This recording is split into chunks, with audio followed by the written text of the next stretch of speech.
Hello students, welcome to Learn Commerce once again. In today's class, we are going to start the third book of your course, that is Financial Statements Analysis. In this class, we are going to start with the meaning of financial statements and then the discussion about the liability side of the balance sheet. इसके headings, उसके sub headings, ये सब कुछ discuss करेंगे हम आज की class में. Okay, let's go.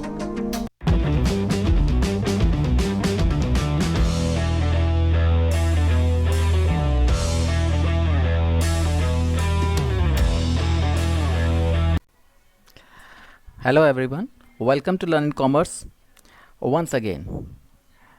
Today we are here with the class 12th topics, the part B, which is here with financial statements of a company. Financial statements एक कंपनी की क्या होती हैं? आपने 11th क्लास में एक बैलेंस शीट्स पढ़ी होगी जिसके अंदर हम एसेट्स लायबिलिटीज़ दिखाते थे, प्रॉफिट लॉस अकाउंट बनाते थे, ट्रेडिंग अकाउंट बनाते थे. यहाँ पर जो हम पढ़ने जा रहे हैं ये कंपनी की फाइनेंशियल स्टेटमेंट्स हैं. कंपनी की फाइनेंशियल स्टेटमेंट्स और जो 11th में आपने पढ़ी वो थी सोल प्रोप्राइटरशिप या पार्टनरशिप की फाइनेंशियल स्टेटमेंट्स. पहले देखो फाइनेंशियल स्टेटमेंट्स होती क्या हैं. Financial statements are the end products of accounting process and are prepared at the end of accounting period. एक साल ख़त्म होने के बाद उस फर्म ने, उस कंपनी ने जो भी रिजल्ट्स अचीव किए, जो एंड प्रोडक्ट्स आए उसके कामकाज करने के बाद, उन एंड प्रोडक्ट्स को हम फाइनेंशियल स्टेटमेंट्स बोलते हैं. तो financial statements are the end products of accounting process and are prepared at the end of accounting period. Accounting period जो हमारा 1 अप्रैल से स्टार्ट होकर 31 मार्च को ख़त्म होता है. इस एक साल के दौरान पूरे अकाउंटिंग प्रोसेस के एंड प्रोडक्ट्स क्या निकल के आए हैं, so that they can reveal the financial position of the company. Company की फाइनेंशियल पोजिशन कैसी रही पूरे साल में, उस खास particular that means 31 March for example 2019 या अभी 31 मार्च 2020. तो 31 मार्च 2020 अभी जो मार्च में साल ख़त्म हुआ, उस दौरान कंपनी की उस डेट को कंपनी की फाइनेंशियल पोजीशन कैसी है and the result of its business operations during our accounting period. पूरे रिजल्ट्स कैसे रहे उस बिजनेस ऑपरेशंस के पूरे साल के दौरान. तो कंपनी ने जो भी पूरे साल में कामकाज किया उसमें कुछ डेली एक्टिविटीज़ की होंगी, कई एसेट्स होंगे, कुछ लाइबिलिटीज़ होंगी. उन सब लाइबिलिटीज़ की पोजीशन, एसेट्स की पोजीशन जिसको फाइनेंशियल पोजीशन बोलेंगे, और पूरे साल जो कामकाज करके दौरान जो प्रॉफिट कमाया, जो रिजल्ट्स आए बिजनेस ऑपरेशंस के दौरान पूरे साल के अंदर 1 अप्रैल से 31 मार्च के बीच में, उस पूरे अकाउंटिंग पीरियड के अंदर जो भी अकाउंटिंग प्रोसेस के एंड रिजल्ट्स निकल के आए, जो अकाउंटिंग में रिकॉर्ड्स किए, उन्होंने लेजर्स बनाए, ट्रायल बैलेंस शीट सब बनाई, वो जो एंड प्रोडक्ट्स हैं they are called financial statements. तो हमने जैसे 11th में पढ़ा था फाइनेंशियल स्टेटमेंट्स जिसमें trading and profit loss account और बैलेंस शीट होती है. यहाँ पर भी कंपनी की फाइनेंशियल स्टेटमेंट्स में भी एक तो बैलेंस शीट होती है और एक प्रॉफिट लॉस अकाउंट होता है. उस बैलेंस शीट को बोलते हैं हम पोजीशन स्टेटमेंट. पोजीशन स्टेटमेंट इसलिए क्योंकि एक पर्टिकुलर डेट को उस कंपनी की फाइनेंशियल पोजीशन कैसी है उसको शो किया जाता है इस बैलेंस शीट के अंदर. Therefore it is known as position statement. Second part of financial statement is profit and loss statement, जिसको हम प्रॉफिट लॉस अकाउंट या ट्रेडिंग अकाउंट बोलते थे 11th क्लास में. यहाँ पर उसको बोलेंगे इनकम स्टेटमेंट. तो जो बैलेंस शीट है, जो पोजीशन स्टेटमेंट है, it will show the position of the firm, position of the company, of its assets and liabilities on a particular date. But जो इनकम स्टेटमेंट जो है, statement of profit and loss, it will show the profit earned और loss incurred by the firm और the company during the accounting period, that is from 1st April 2019 to 31st March 2020. 1 अप्रैल से 31 मार्च के बीच में जो भी उसने प्रॉफिट कमाया या लॉस किया उसको दिखाएंगे अब इस इनकम स्टेटमेंट, जिसको हम स्टेटमेंट ऑफ प्रॉफिट लॉस बोलेंगे. और जो उस पर्टिकुलर डेट यानी कि 31 मार्च 2020 को कंपनी की पोजीशंस एसेट्स लायबिलिटीज़ की, उसको हम पोजीशन स्टेटमेंट में दिखाएंगे जिसको बोलेंगे हम बैलेंस शीट. तो बैलेंस शीट और statement of profit and loss ये दो मेन पार्ट्स हैं कंपनी की फाइनेंशियल स्टेटमेंट्स के. साथ ही साथ ये बैलेंस शीट और स्टेटमेंट ऑफ प्रॉफिट लॉस के अंदर हम जो चीज़ें दिखाते हैं उसमें डिटेल्ड फिगर्स नहीं होती. उनकी डिटेल दिखाई जाती है नोट्स टू अकाउंट्स के अंदर. हर एक ट्रीटमेंट, हर एक चीज़, चाहे वो एसेट्स हों, चाहे वो लायबिलिटीज़ हों, चाहे वो सेल्स हो, क्या क्या कहाँ से आया, उन सब की डिटेल्स दी जाएगी इस नोट्स टू अकाउंट्स के अंदर. और साथ ही साथ कंपनी की कैश फ्लो स्टेटमेंट, कितना कैश पूरे साल के दौरान इनफ्लो में आया और कितना कैश आउटफ्लो में गया, इन सब की एक स्टेटमेंट तैयार की जाएगी कैश फ्लो स्टेटमेंट के अंदर। तो कंपनीज एक्ट 2013 के अंदर फाइनेंशियल स्टेटमेंट्स के अंदर इन 4 स्टेटमेंट्स को इंक्लूड किया है। नंबर 1 बैलेंस शीट और position statement which will show the position of the firm as on particular date, that is as on 31 March 2020, which will show the position of assets and liabilities of the company. Then second part is statement of profit loss or income statement, which will show the profit earned or losses incurred by the firm or the company for the whole period, that is from 1st April to 31st March. Then उसके साथ साथ notes to accounts दिखाए जाएंगे जिसमें हम details दिखाएंगे उस balance sheet और स्टेटमेंट प्रॉफिट लॉस के हर एक पर्टिकुलर आइटम की, और साथ में एक कैश फ्लो स्टेटमेंट जो हम प्रिपेयर करेंगे eight the end of the year, पूरे साल के दौरान कैश इनफ्लो और कैश आउटफ्लो की पोजीशन को दिखाने के लिए। तो this was all about the meaning of financial statements and the components of financial statements.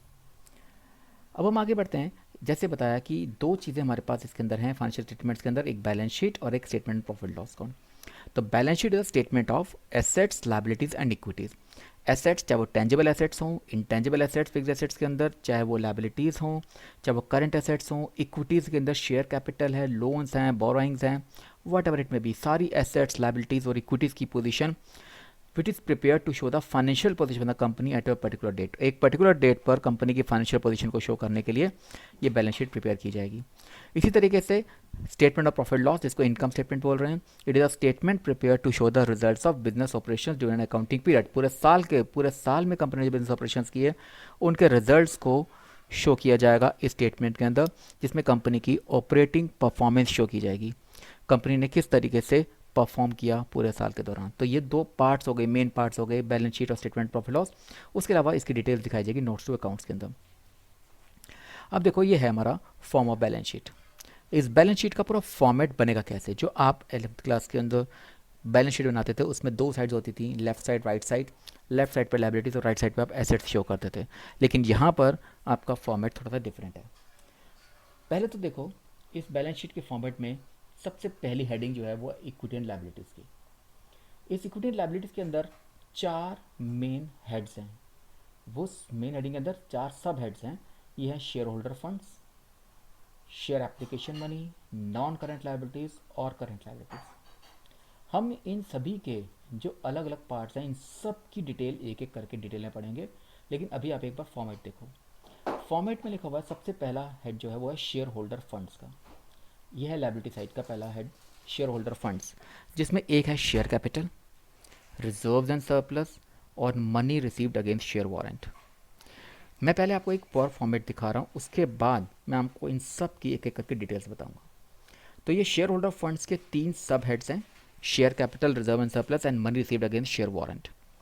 उसके बाद है share application money pending allotment, non current liabilities में है और कुछ करंट लायबिलिटीज़ में है। नॉन करंट लायबिलिटी में लॉन्ग टर्म बोरिंग्स हैं और करंट लायबिलिटी में शॉर्ट टर्म बोरिंग्स हैं। इसी तरीके से लॉन्ग टर्म की लायबिलिटीज़ में डेफर्ड टैक्स लायबिलिटीज़ हैं, अदर लॉन्ग टर्म लायबिलिटीज़ हैं, लॉन्ग टर्म प्रोविजंस हैं, और करंट लायबिलिटी के अंदर short term borrowings, trade payables, other current liabilities वगैरह हैं। ये तो एक फॉर्मेट है, लेकिन इस फॉर्मेट को पहले हम डिटेल में पढ़ते हैं, उसके बाद वापस इस फॉर्मेट पे आएंगे कि इसमें और क्या क्या डालते हैं। तो हम इस इक्विटी की लायबिलिटीज़ का सबसे पहला जो पार्ट था वो था शेयर होल्डर फंड्स।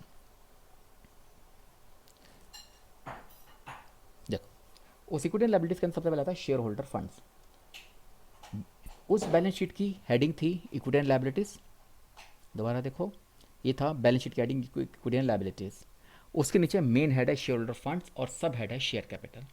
तो इसी को पहले पकड़ रहे हैं। Balance sheet heading equity and liabilities, major heading share holder funds और sub heading share capital.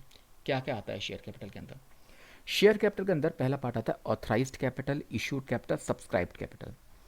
Authorized capital is the maximum capital which the company can raise by the issue of shares। ये authorized capital एक maximum capital है जो company race कर सकती है अपने shares market में इशू करके।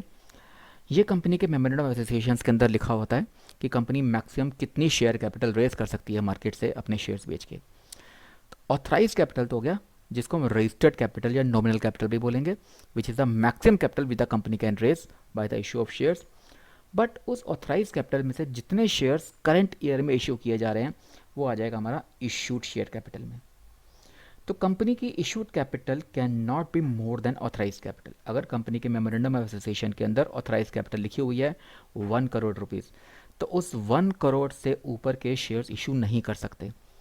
हम उससे कम कर सकते हैं, उसके बराबर कर सकते हैं।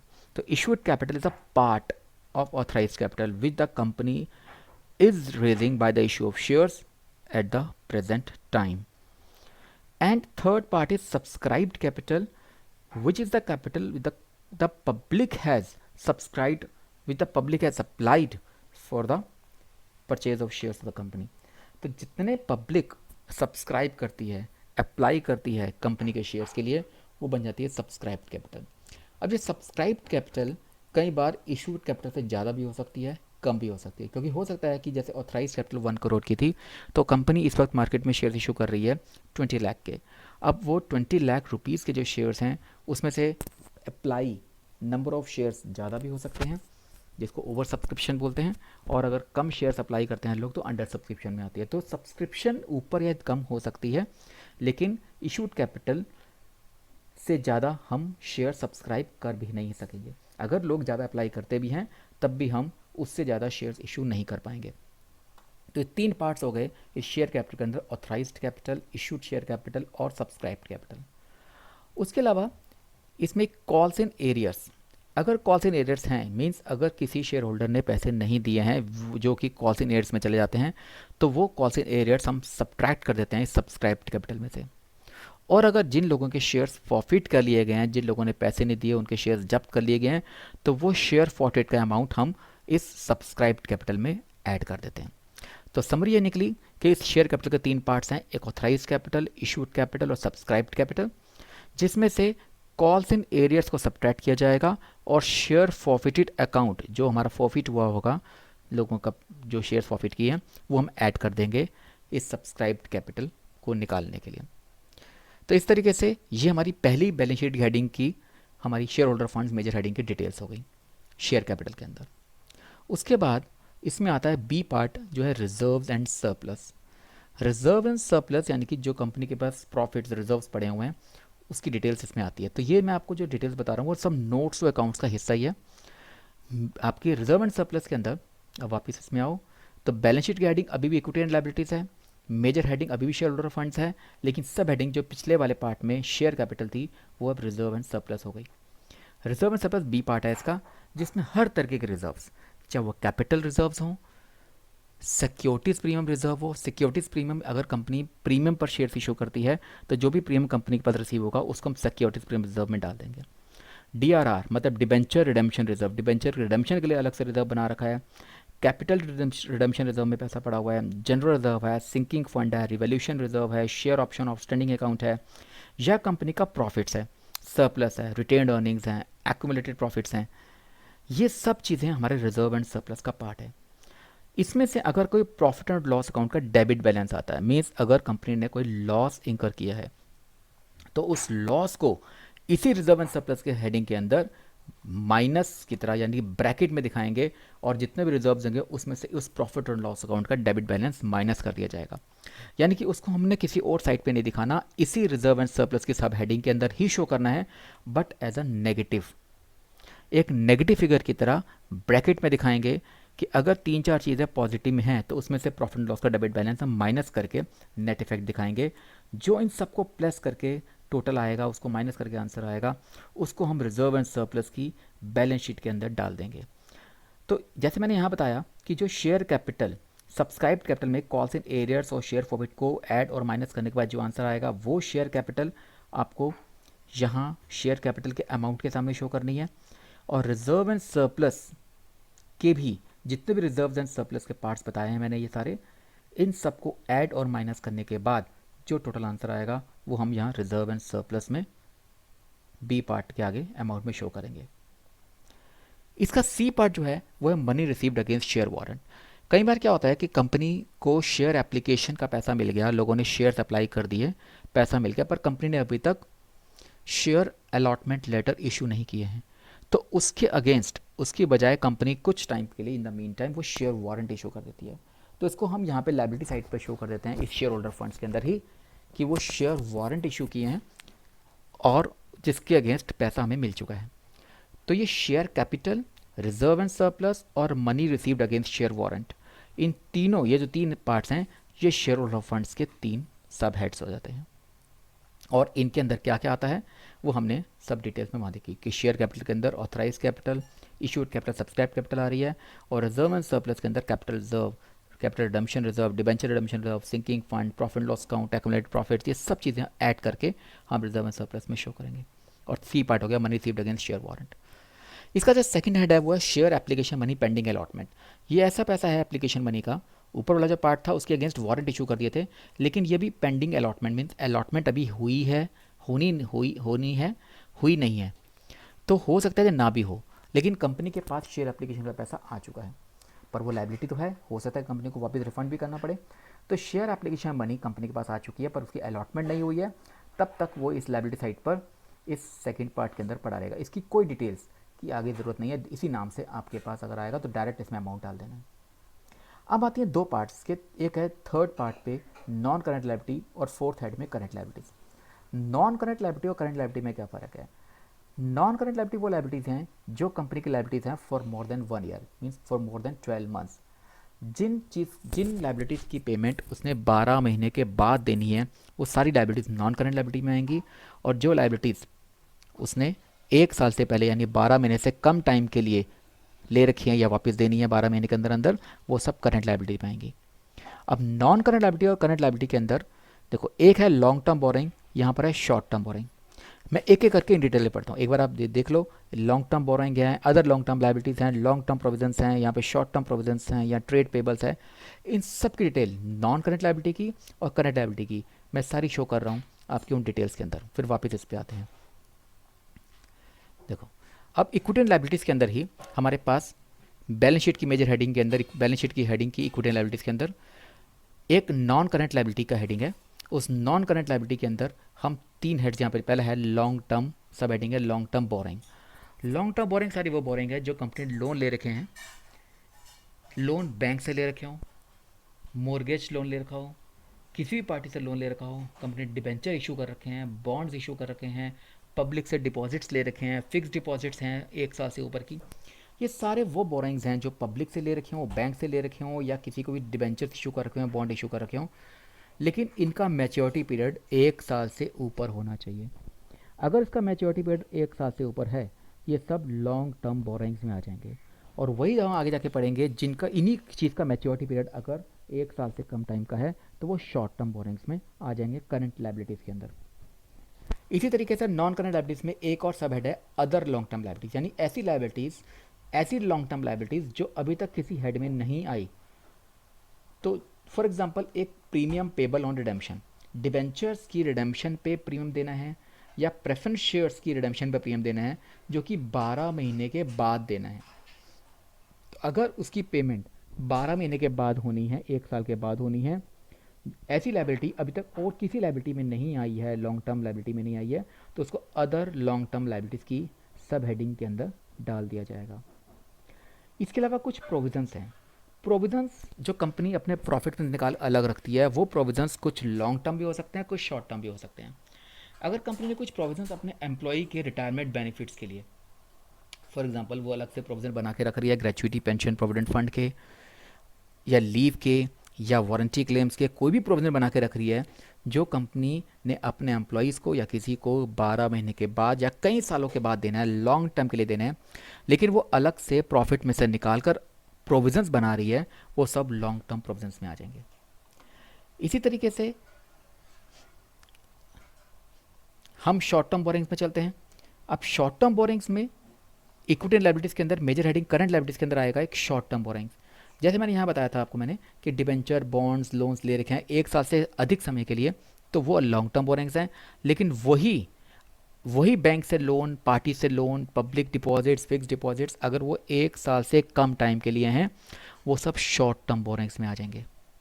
और अगर कुछ प्रोविजंस कंपनी ने 1 साल से कम टाइम के लिए कर रखे हैं, जैसे यहाँ बताया मैंने आपको लॉन्ग टर्म प्रोविजंस जो कंपनी ने प्रोविजंस बना रखे हैं 1 साल से लंबे समय के लिए, लेकिन अगर 1 साल से कम समय के लिए कुछ प्रोविजंस बना रखे हैं, जैसे प्रोविज़न फॉर टैक्स के लिए प्रोविज़न बना रखा है, एम्प्लॉय के बेनिफिट्स के लिए 1 साल से कम टाइम के लिए बेनिफिट प्रोविज़न बना रखा है, प्रोविज़न फॉर डाउटफुल डेट्स है, प्रोविज़न फॉर डिस्काउंट है, ये सारे ऐसे प्रोविज़न है जो कंपनी बनाती है for a shorter period, for a period less than 1 year. तो ये सब आ जाएंगे शॉर्ट टर्म प्रोविजंस में। तो आपको डिफ्रेंशिएट किया लॉन्ग टर्म बोरिंग्स और long term provisions. Long term borrowings जो है वो डिवेंचर बॉन्ड सब थे जो 1 साल से अधिक समय के लिए थे, और शॉर्ट टर्म बोरिंग्स में वही बैंक से लोन, वही पार्टी से लोन जो 1 साल से कम समय के लिए हैं, वो शॉर्ट टर्म बोरिंग्स में।